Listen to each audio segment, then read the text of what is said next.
Well, today we are in the back pastures harvesting some wild fruit from something that I think is quite valuable, our black elderberries.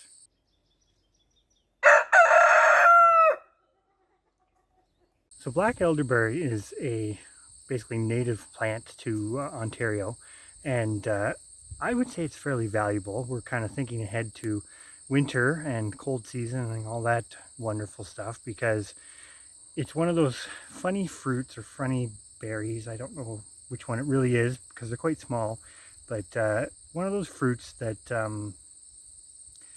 you kind of don't think about a lot of the time, and it's not necessarily the first thing on people's minds when they are planning a food forest or even foraging. But fortunately, going back to when we moved to the property, we didn't think we had any. We knew we had the red elderberry, which is not edible, which is another native, but not edible. But we actually were really fortunate. Last winter, we found several black elderberries. So we've cloned them, and our clones are doing really well. Maybe we'll touch on those before we end the video.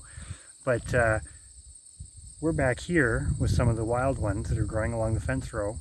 And as I'll show you in a moment, they're pretty loaded with berries. So I'm kind of in the shade here a bit, but as you can see, man, this is the best one. There's some pretty good berry clusters. And what we basically do is just harvest the whole cluster. And we're going to have to come back because, as you can see over there, those kind of red colored ones are not quite ripe. But these nice black ones are perfect for picking. So there's our pickings from basically one tree, one black elderberry bush. There are a few more in here, but we only brought this one bowl because we didn't think we were going to get this many. Now, one thing about black elderberry, the berries don't all ripen at the same time, so there's quite a few more left on this one bush that we will come back and harvest from again in a day or two and see what we get. So this is a pretty good start. So we're gonna weigh what we got here.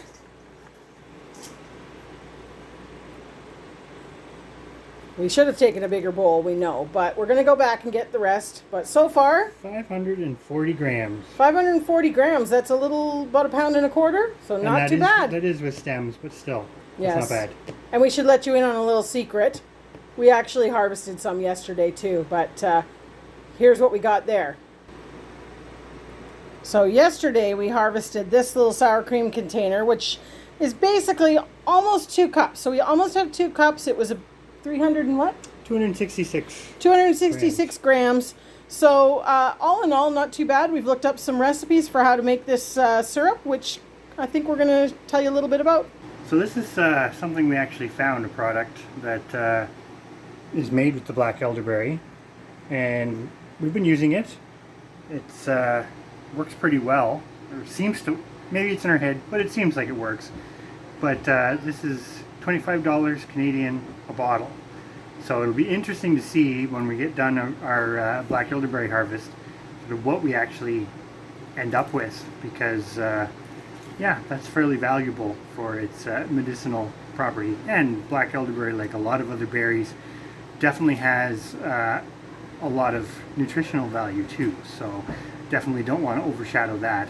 I think we were talking on the way back, berries in general, fruit in general, but berries in particular, are one of those things that just makes a lot of sense to try to figure out on your homestead, because it's a high value, high labor, i.e. most of it can't be done with robots, that sort of thing, but once you get it going, it produces a lot, and so that's a huge high value food item that you can grow at home. So taking a little look at some of the black elderberries that we have basically planted closer to home.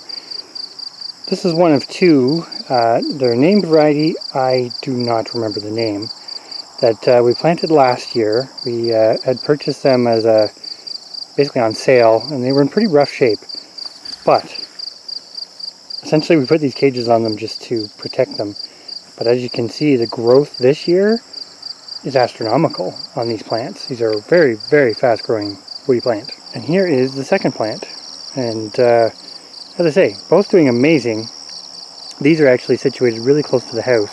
Yeah, we will definitely be incorporating more black elderberries into the sort of quote-unquote landscaping plans around the actual house here in the near future. So in typical us fashion, even though we showed these not that many weeks ago, our row essentially is a little bit hidden on these black elderberries by the weeds on either side of them. Now, these two in the end don't have mulch in between the plants, but as you can see, the wood mulch is still giving them a fighting chance here, and most of them look pretty good. You can see the one in there. I do need to come and weed around it, but again, doing quite well for a basically cutting that was taken this spring. And when we get to the main area, you can see the catnip we planted still doing well, and this elderberry bush is doing amazing. It's quite large considering it was just taken from a cutting this spring. But all in all, they're still doing quite well. So we kind of got a little bit of a harvest already off of some of these sort of cutting starts, which we didn't really expect, but they flowered quick and went to seed really quick. But I think, even though in a lot of cases you wouldn't want to let the plant do that, especially the year after transplanting or taking cuttings, but in this case, looking at the growth and what we're seeing here, I am pretty sure these plants are on a pretty good start to being very productive parts of our garden space here. So all in all, even though we haven't actually produced anything or made anything from the berries yet, I really do think black elderberry is one of those plants that people should potentially think about a little sooner in their sort of permaculture, garden, fruit production plans, because it grows fast, it's tolerant of a pretty wide range of soil conditions, light conditions, etc. And pretty productive as far as a berry producing plant goes. So although it takes a little bit of, I guess, figuring out how to use it best, because I'm not sure it's necessarily the best for fresh eating, it is a pretty problematic, free, and super easy to propagate woody plant that definitely you should give some consideration in your permaculture garden.